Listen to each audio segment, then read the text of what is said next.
Vamos a seguir hoy con nuestro estudio, con nuestra exposición de la epístola a los Romanos. Y hoy vamos a terminar el capítulo 11, que también a su vez termina este pasaje que el apóstol Pablo dedica principalmente a la cuestión importante que pasará con Israel.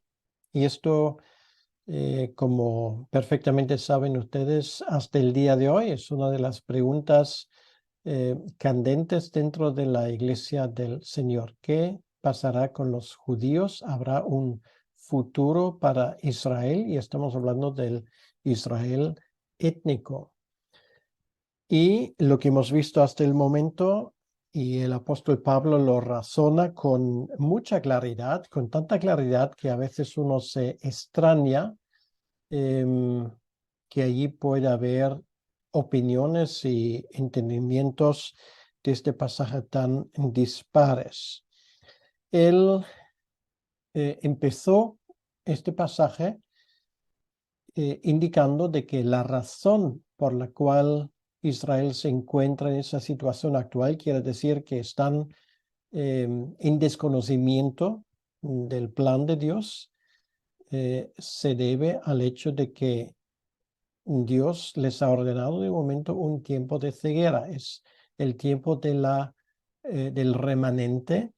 Hay una minoría en Israel que ha llegado a conocer a su Mesías, Jesucristo, pero la gran mayoría lo rechaza. Pero esto, y el apóstol Pablo lo deja muy claro, no debería llevarnos a pensar de que esto es definitivo, que esto seguirá siendo así para siempre, sino él nos enseña claramente que hay un futuro para Israel étnicamente hablando. El rechazo en este sentido de Israel no es final y, sin embargo, es ahora una oportunidad para los gentiles, para aquellos que no son israelitas, porque el rechazo de Israel, que es temporal, y el hecho de que el Evangelio tiene ahora entrada entre los gentiles, debería llevarles a los israelitas a tener celos de los que no son judíos y que se abren al Mesías, se abren al Evangelio. Pero ahora llegamos a ese pasaje donde el apóstol Pablo realmente pone la guinda. Quiere decir que él nos enseña que sí, que hay un tiempo cuando la gran mayoría del pueblo de Israel sí que se encontrará con su Mesías y será un tiempo de tremenda bendición.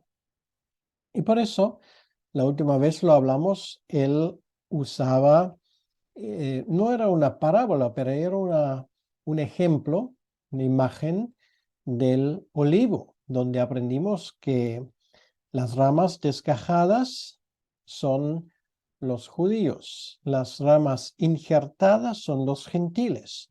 Y nos enseña otra cosa el apóstol Pablo. Incluso las ramas que fueron sumamente desgajadas pueden ser injertadas de nuevo. Bueno, con esa imagen realmente muchas cosas se explican. Por ejemplo, es que no hay dos olivos, no hay una rama de bendición para los judíos y otra para los gentiles. Estamos hablando del mismo tronco. En segundo lugar, esto quiere decir que las historias del Antiguo Testamento, que es el tronco y las raíces, es la historia de todos aquellos que creen en el Mesías, en Jesucristo, porque fuimos injertados en este mismo tronco. Bebemos de la misma savia ahora, nos alimentamos de ella. Y ahora Pablo sigue advirtiendo a los romanos y por ende también a nosotros. Y sus palabras son muy claras. Él dice, no hay ninguna razón para la soberbia de nuestra parte. Una iglesia cristiana que se siente superior y mira por encima del hombro a los israelitas, realmente no cumple la voluntad de Dios. Y es lamentable, lo he dicho varias veces, que muchas veces el antisemitismo, que es un fenómeno hasta el día de hoy, este odio contra todo lo que es judío o israelita, tiene sus raíces, infelizmente, en muchas ocasiones en la enseñanza y la teología cristiana. Y esto realmente para nosotros es una vergüenza. El apóstol Pablo, desde luego, no hubiese apoyado ese tipo de teología. Por lo tanto, vamos a escuchar ahora los versículos 25 al 36 del capítulo 11 de Romanos. Romanos capítulo 11, versículo 25 al 36. Dice, porque no quiero, hermanos, que ignoréis este misterio, para que no seáis arrogantes en cuanto a vosotros mismos. Y ha acontecido a Israel endurecimiento en parte, hasta que haya entrado a la plenitud de los gentiles. Y luego todo Israel será salvo, como está escrito, vendrá de Sión el libertador, que apartará de Jacob la impiedad. Y este será mi pacto con ellos cuando yo quite sus pecados. Así que, en cuanto al Evangelio, son enemigos por causa de vosotros, pero en cuanto a la elección, son amados por causa de los padres. Porque irrevocables son los dones y el llamamiento de Dios. Pues como vosotros también en otro tiempo erais desobedientes a Dios, pero ahora habéis alcanzado misericordia por la desobediencia de ellos, así también estos ahora han sido desobedientes, para que la misericordia concedida a vosotros, ellos también alcancen misericordia. Porque Dios sujetó a todos en desobediencia para tener misericordia de todos. Oh profundidad de las riquezas de la sabiduría y de la ciencia de Dios. Cuán insondables son sus juicios, inescrutables sus caminos. Porque ¿quién entendió la mente del Señor? ¿O quién fue su consejero? ¿O quién le dio a él primero para que le fuese recompensado? Porque de él y por él y para él son todas las cosas. A él sea la gloria por los siglos. Amén.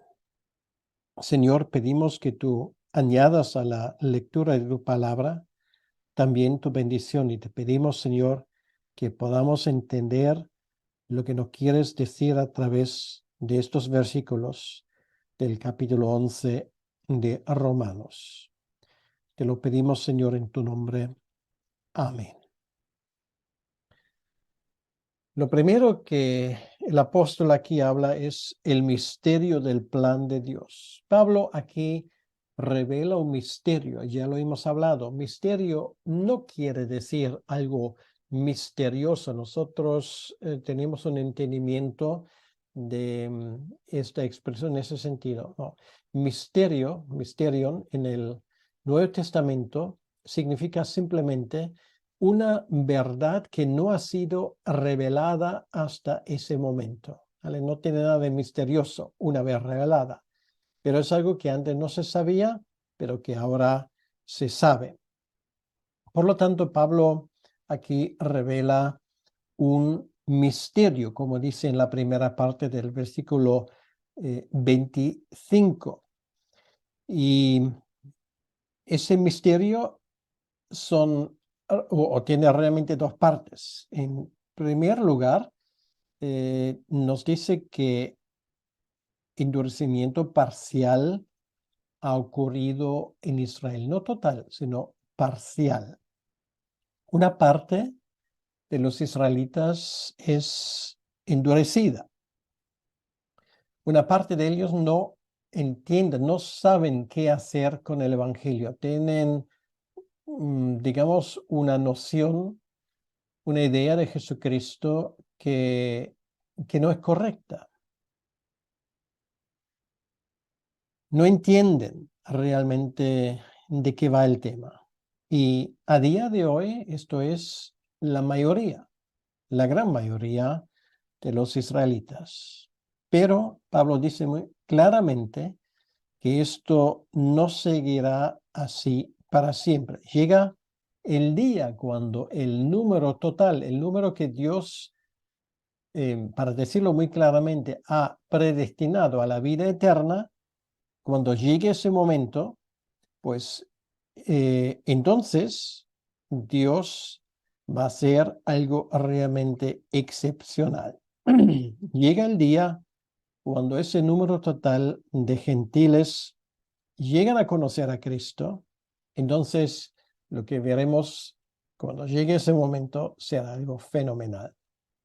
En palabras del apóstol Pablo, dice: hermanos, que ignoráis, no quiero que ignoréis este misterio para que no seáis arrogantes en cuanto a vosotros mismos. ¿Y cuánta arrogancia no ha habido en la iglesia en 2000 años de historia? Cuánto desprecio no se ha vertido sobre los judíos porque no querían entender.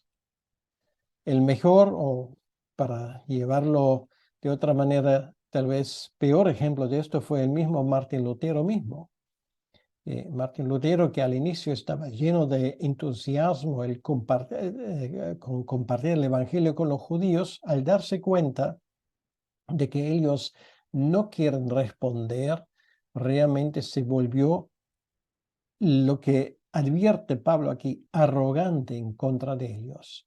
Y algunas de las cosas que luego dijo Martín Lutero eran realmente lamentables. Entonces, quiero decir esto para que nosotros mismos nos cuidemos mucho. Hay una corriente dentro de la iglesia cristiana que hasta el día de hoy tiene esos recelos contra los judíos.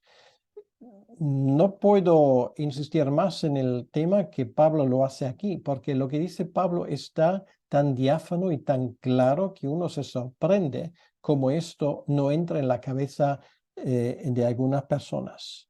Para que no seáis arrogantes en cuanto a vosotros mismos. No tenemos ninguna razón para sentirnos superiores a los israelitas.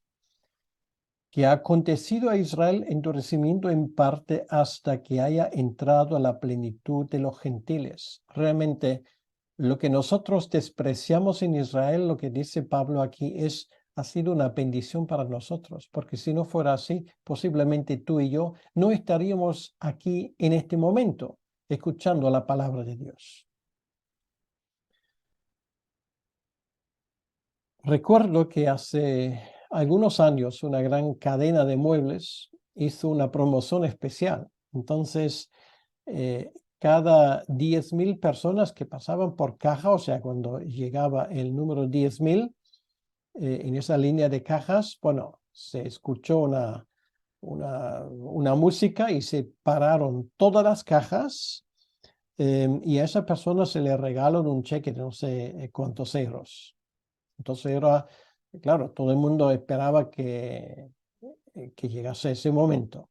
Pues algo por el estilo ocurrirá. O sea, cuando el último gentil llega a conocer a Cristo, el último que está previsto en el programa de Dios, de cierta manera todo se para, porque esto ahora es el momento de gloria para los judíos. Y ahora, ¿cuál es la mejor forma de alcanzar esto? Es evangelizar. El mundo tiene que escuchar la palabra de Dios. Por eso tú y yo somos llamados a predicar para que el número completo de los gentiles llegue cuanto antes, para que luego ocurra este gran avivamiento entre los israelitas. El apóstol Pablo no ha terminado porque hay una segunda parte en cuanto a este misterio. Dice: y luego todo Israel será salvo. Bueno, estas son palabras mayores. A partir de este día, que no sabemos cuándo va a llegar, a partir de ese día, toda Israel será salva. Bueno, obviamente no todo Israel sin excepción, pero serán tantos que se puede hablar de toda Israel. Un tremendo y un gran avivamiento entre el pueblo judío. Y a partir de ese momento, los acontecimientos se van a precipitar. Significará bendición para la tierra, que finalmente culminará con la segunda venida de Cristo al final de los tiempos y la llegada de los nuevos cielos y la nueva tierra, un futuro glorioso. Cuando ocurre esto, Pablo no lo dice. Él dice, esto ocurrirá cuando el último gentil haya entrado. Entonces empieza ese gran momento que está marcado en la agenda de Dios. Y por eso el título de este mensaje es La agenda de Dios. Está marcado en su agenda. Esto va a acontecer. ¿Cuándo será esto? Pues tú y yo no lo sabremos.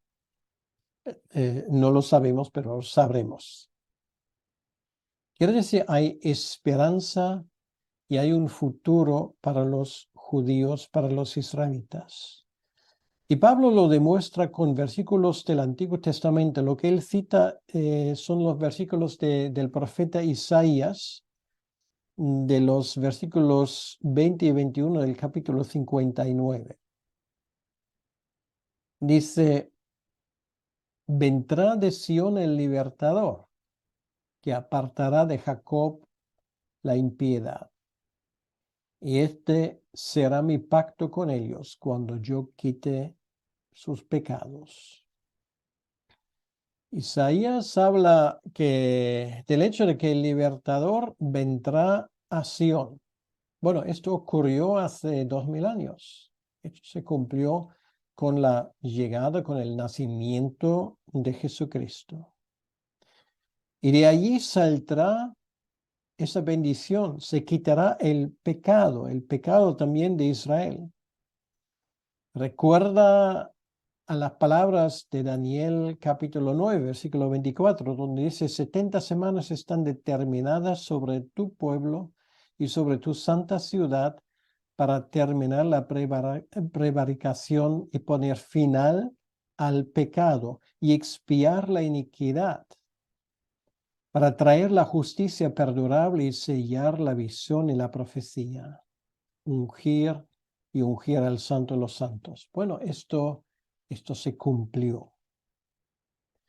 Lo cual quiere decir que Israel formará parte de este nuevo pacto, porque lo que vemos aquí en el versículo 27 dice, y este será mi pacto con ellos cuando yo quite los pecados. Esto viene de Jeremías capítulo 31, versículo 33 y 34, donde Jeremías habla del nuevo pacto.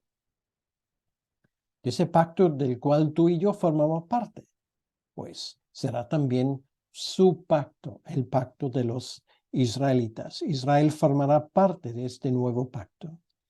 Las promesas de Dios finalmente se cumplirán del todo. Y estos versículos que tenemos aquí son versículos que lo prueban. Ahora, esto es el misterio en el plan de Dios, algo que Dios hasta el momento no ha revelado, pero que ahora, en los tiempos del apóstol Pablo, y por lo que tenemos que escrito en la epístola a los Romanos, se ha revelado. Esto ya forma parte de lo que tú y yo debemos de saber. Y ahora Pablo aprovecha, hablando de ese tema, para hablar de algo que es muy importante, que es el entendimiento del plan de Dios. Porque lo que hay que entender, y es muy bueno que tú y yo también lo entendamos y jamás lo olvidemos, es que Dios es fiel a sus promesas. Y sus promesas, estas promesas son incondicionales. Y estas promesas incondicionales incluyen el futuro de Israel incluye el futuro de los judíos. Empezamos con el versículo 28. Allí nos damos cuenta que la cosa realmente en un momento determinado se quebró, pero no del todo. Dice el versículo 28, así que en cuanto al Evangelio, son enemigos por causa de vosotros. Sí, entregaron al Mesías, azotaron a Pedro y a Juan, mataron a Esteban, querían matar a Pablo, instigaron las autoridades romanas en Asia Menor, etcétera, etcétera, etcétera. Sí, el Evangelio tenía muchos enemigos entre los judíos. Y hasta el día de hoy es así, no vamos a engañarnos, tenemos que ser objetivos en lo que constamos. No nos conviene tener un romanticismo con las cosas que están ocurriendo. Sí, hasta el día de hoy hay gente entre los judíos, como los hay entre los gentiles, pero los hay entre los judíos también, que son capaces de escupirte en la cara solamente por el hecho de ser cristiano. Esto lo constatamos y forma parte de lo que Pablo está escribiendo así. Ahora, ¿esto nos da a nosotros la razón para despreciar a esa gente? No.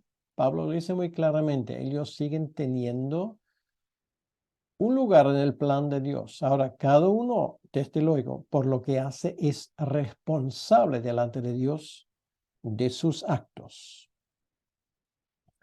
Y aún con todo esto, dice el versículo 28, pero en cuanto a la elección son amados por causa de los padres. Quiere decir, estas cosas tenían que ocurrir, esto lo dice la primera parte del versículo 28.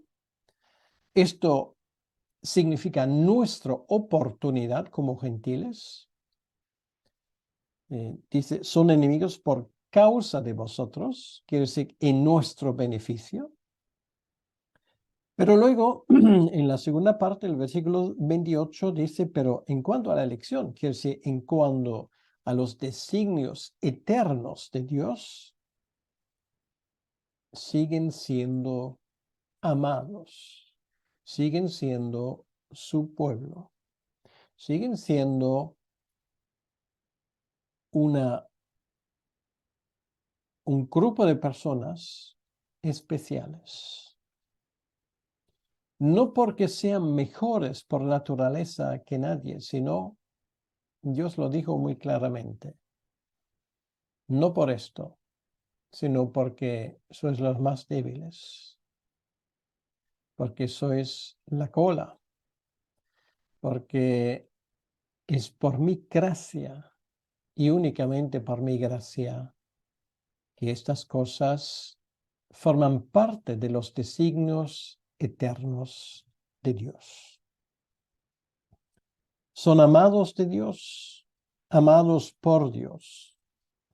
Dios ama a Israel y Él ha dado promesas a Abraham, a Isaac, a Jacob, a David. ¿Y esto qué significa todo esto? Significa que Dios no cambia las reglas del juego durante el partido. Él no dice una cosa que mañana ya no se aplica. Los designios de Dios son eternos y son irrevocables. Y así sigue el apóstol Pablo, versículo 29, porque irrevocables son los dones y el llamamiento de Dios. Aquí él está hablando de bendiciones dadas a Israel y está hablando también del llamamiento que han recibido. Bueno, en castellano hay un refrán que dice, Santa Rita, lo que se da no se quita.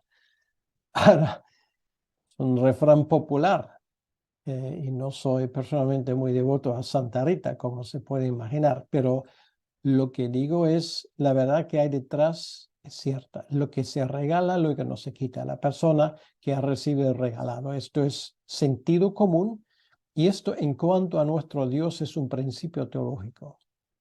Lo que Dios ha dado no lo va a quitar. Nosotros sí podemos derrocharlo, eso sí, pero Él no lo va a quitar.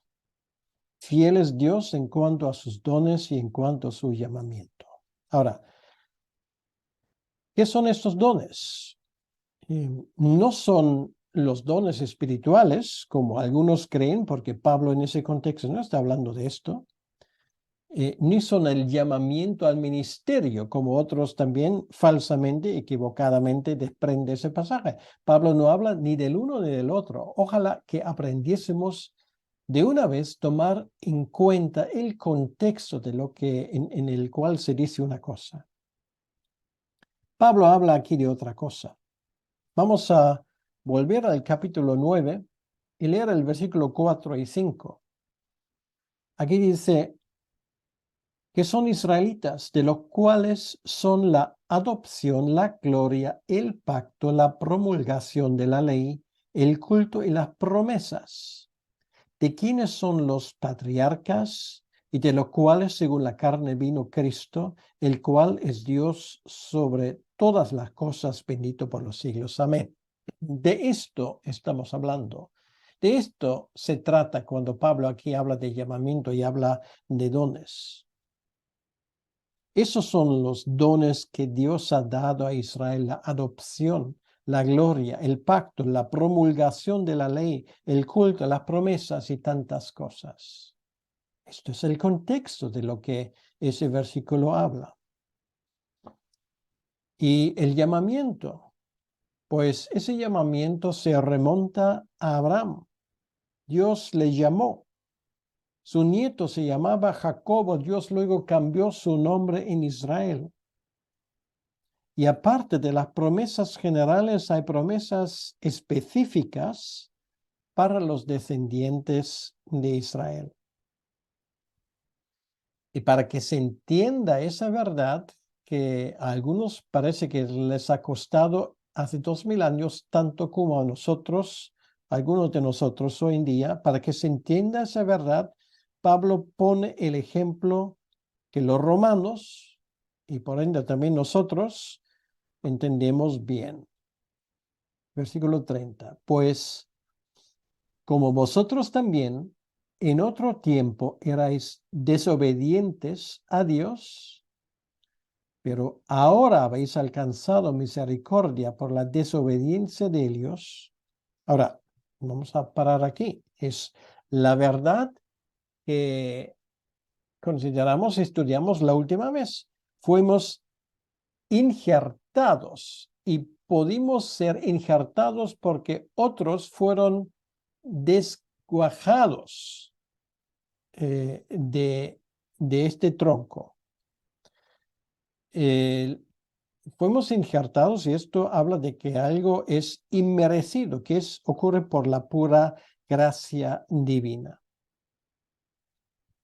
Y luego ocurre lo que nos ha ocurrido a nosotros. Versículo 31. Así también estos ahora han sido desobedientes, para que por la misericordia concedida a vosotros, ellos también alcancen misericordia. Quiere decir, nosotros los gentiles durante siglos y milenios fuimos obedientes, viviendo de espaldas a Dios, desobedecieron los judíos y ahora por esa razón nosotros ha tocado el momento de recibir el Evangelio y luego, pues ellos son desobedientes, pero esto no quiere decir que esto seguirá siendo así para siempre, sino también llegará el momento cuando ellos recibirán el Evangelio y recibirán la gracia divina. Es tan sencilla esa enseñanza del versículo 31. Ni ellos ni nosotros merecemos la gracia divina, igual que nosotros. Realmente no podemos plantarnos delante de Dios y decirle, dame lo que yo me merezco, porque la única cosa que nos merecemos es la muerte eterna. Pero a pesar de su desobediencia, habrá un final feliz. Llegará el momento cuando el remanente deja de serlo. Todos los israelitas finalmente le reconocerán. Esto será un momento de gloria, será un momento de gran alegría y llegará ese momento. Lo bueno es que de parte de Dios todos reciben el mismo trato, dice el versículo 32, porque Dios sujetó a todos en desobediencia. O sea, todos reciben el mismo trato porque tanto ellos como nosotros fuimos desobedientes. Y luego dice, para tener misericordia de todos. Como dice Romanos 3, y lo hemos estudiado en su momento con detalle, todos somos culpables. Nosotros, los gentiles, antes, ellos, en su gran mayoría, ahora. Pero de la misma manera como nosotros hemos recibido misericordia, ellos también lo recibirán, sin merecerse nada. De la misma manera como nosotros no nos merecemos nada. Primero obedecen los judíos y desobedecen los gentiles. Luego obedecen los gentiles y desobedecen los judíos. Hablando, obviamente Pablo está hablando aquí en forma general. Y finalmente se salve el último gentil y todos los judíos obedecen. Pues será un día glorioso. Yo estoy deseando de ver ese día, a ver cuándo llega. No sé cuándo, pero sé que llegará. Y cuando llegará será algo inimaginable. Inimaginable, pero anunciado por la palabra de Dios. Ahora, detrás de ese plan, como siempre, está la sabiduría divina, y esto es lo último y lo tercero que nos enseña este pasaje. Lo que viene ahora para terminar este pasaje en realidad es una alabanza. No cabe otra respuesta, es una alabanza de la sabiduría divina y nos conviene no olvidar que nuestro Dios es un Dios sabio, un Dios que sabe lo que está haciendo. Versículo 33 nos habla de la sabiduría de Dios. Escucha, o profundidad de las riquezas de la sabiduría y de la ciencia de Dios, cuán insondables son sus juicios e inescudriñables sus caminos. Sí, sí, lo podemos decir y hay mucha gente que está orando esto, lo repite, pero lo repiten muchas veces sin darse cuenta de lo que dicen, porque luego a la hora de la verdad no creen en esas cosas. Vamos a verlo. La sabiduría de Dios es una sabiduría profunda. Quiere decir, nosotros desconocemos las últimas razones y causas que hay y las conexiones e intenciones de Dios y de su plan. Nosotros solamente vemos lo que acontece, pero no vemos la sabiduría que hay detrás. Y para nosotros muchas veces esos acontecimientos son inconexos. Es una forma que a veces tenemos la impresión que Dios está jugando con nosotros. Parece que nada tiene sentido y que sin embargo obedecen a algo que a nosotros nos falta. Y la palabra es sabiduría. Dios es toda sabiduría. Nosotros realmente de la sabiduría que Él tiene no tenemos ni un grano de arena. Es profunda porque viene de las profundidades del conocimiento de Dios. En segundo lugar, esa sabiduría de Dios es una sabiduría rica. No solamente hay una explicación, hay muchos. No se agota. Es como un tesoro infinito. Meditar en la sabiduría divina, esto es como un lago sin fondo. Es como un océano sin orilla. Esto es algo realmente inagotable. Por lo tanto, yo te recomiendo que dejes que esa riqueza forme parte de tu propia vida. Luego aprendemos una tercera cosa, esa sabiduría divina es inexplorable. Dios ha revelado cosas y ha revelado esas cosas en ese libro, en la Biblia. Si no fuera así, no tendríamos ni idea de quién es Él, cómo actúa, los planes que tiene. Es inexplorable, lo cual quiere decir con mucho que nos esforcemos, no somos capaces de explorar, de poner a Dios en nuestro laboratorio para hacerle un examen de nuestra parte. Esto es ridículo y sin embargo lo estamos haciendo. Parece que Dios tiene que someterse a nuestros planes, a nuestra forma de sabiduría, y Dios desde los cielos se ríe de nuestros intentos de jugar a Dios y llevarle a Él a juicio. Inexplorable quiere decir que nunca, jamás vamos a entenderlo todo. Sí, en la eternidad Dios nos va a seguir explicando cosas, pero para llegar al punto de decir Dios finalmente te he entendido completamente, ese día jamás va a llegar. Su sabiduría es insondable, inescrutable, lo cual quiere decir que algunas cosas no tienen explicación, ni Dios nos va a dar una explicación porque Él no nos debe nada. Está fuera de nuestro alcance. No podemos entrar en la mente de Dios. No podemos analizar sus razones. No podemos meterle en el sofá de un psicólogo para sacar las razones por qué ha actuado así y no de otra manera. Realmente estos intentos de nosotros de querer descifrar a Dios son simplemente eso, estúpidos intentos de una raza con una mente completamente corrompida. Y nos arrogamos nosotros acusar a Dios y pedirle explicaciones. Con esto contrasta la sabiduría humana. En versículos 34 y 35, Pablo cita de Isaías, capítulo 40, versículo 13, y de Job, capítulo 41, versículo 11, sobre todo Job, capítulos de preguntas.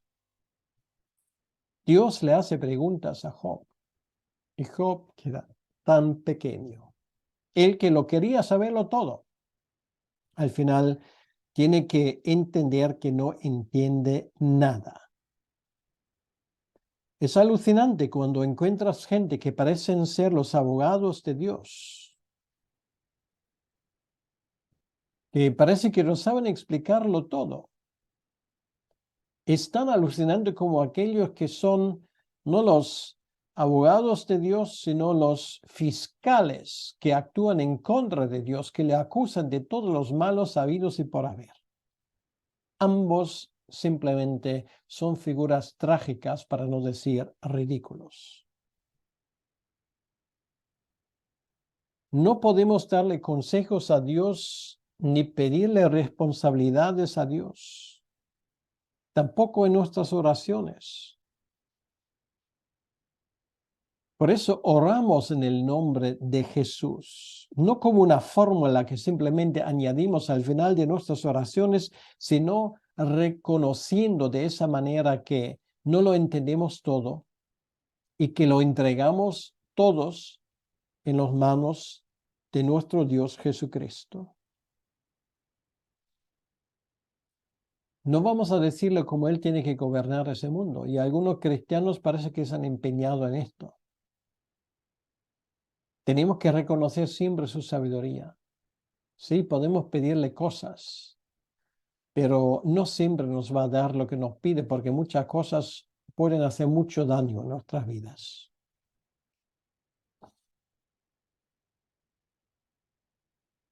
Versículo 35, ¿o quién le dio a él primero para que le fuese recompensado?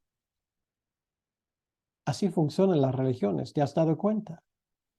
Te doy para que tú me des, yo te adoro para que tú cumplas mis deseos, yo te pago para que yo reciba aún mucho más. Esto es la versión evangélica. Tú diezmas para que Dios te dé mucho más de lo que has pagado.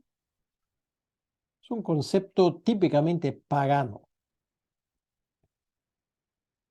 Pero la fe cristiana no es así. Y ahí entra el versículo 36 como guinda sobre esa tarta.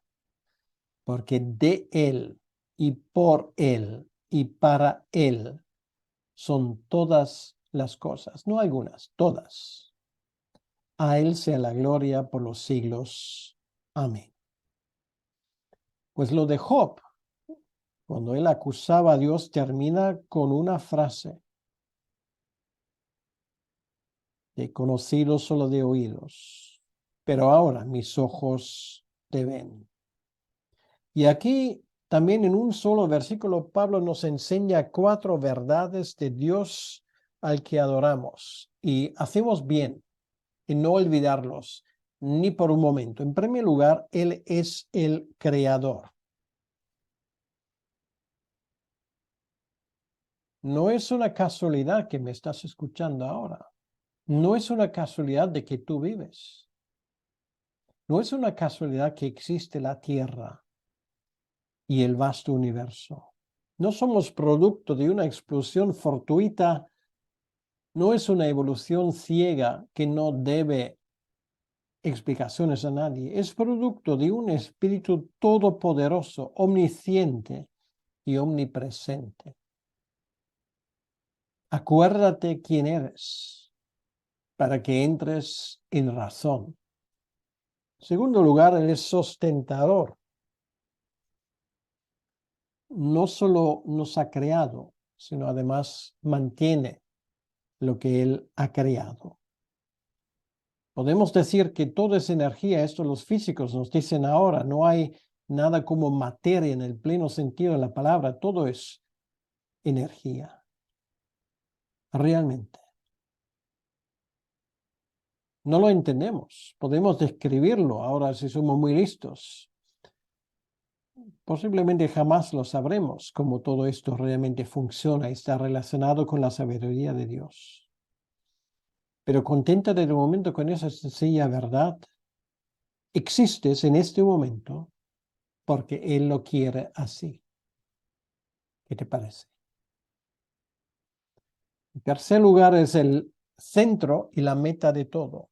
Él da sentido a nuestra vida. No hay felicidad fuera de Él. Esa vida es simplemente un prefacio corto de un libro sin fin. Lo que estamos escribiendo ahora, estamos al inicio. No hemos visto nada, hemos visto mucho, pero en comparación con lo que viene, esto no es nada. Vamos a conocerle cada vez más, vamos a disfrutar de su presencia, vamos a vivir cada día más glorioso que el día anterior.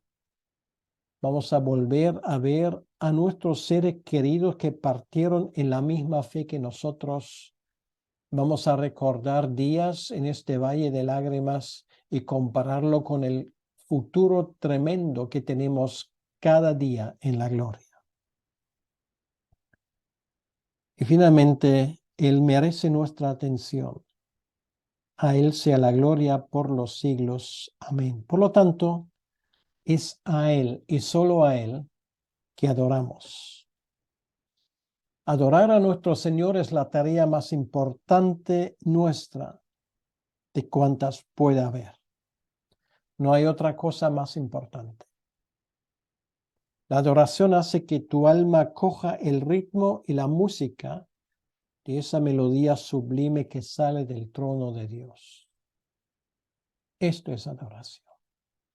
Y esto es tu tarea fundamental y primordial. Concluimos. Te he conocido solo de oídos, pero ahora mis ojos te ven. ¿Conoces al Dios de Israel, al Dios de Abraham, al Dios de Isaac y al Dios de Jacob? ¿Conoces al Dios que también es el Dios de los gentiles? ¿Conoces al Dios aquel que se hizo hombre hace 2000 años? para sufrir en nuestro lugar y derramar su sangre para comprar nuestra redención? ¿Han visto tus ojos la gloria del Señor? Si esto es así, bendito y feliz eres. Si no es así, yo te animo en ese momento. Es la hora. Es la hora que tú te acerques a Él. Recibe ese regalo que Él te quiere hacer. La vida eterna por la sangre de Cristo comprado. Que Dios te bendiga. Señor nuestro Dios, quiero pedirte en este momento que tú hables a cada uno de los que me están escuchando en este momento. Señor, que la exposición de tu palabra dé fruto para la eternidad. Esto es mi oración. Te pedimos, Señor, que tú nos sigas hablando a través de tu palabra bendita y preciosa. Te lo pedimos, Señor, en tu nombre, para tu honra y para tu gloria. Amén.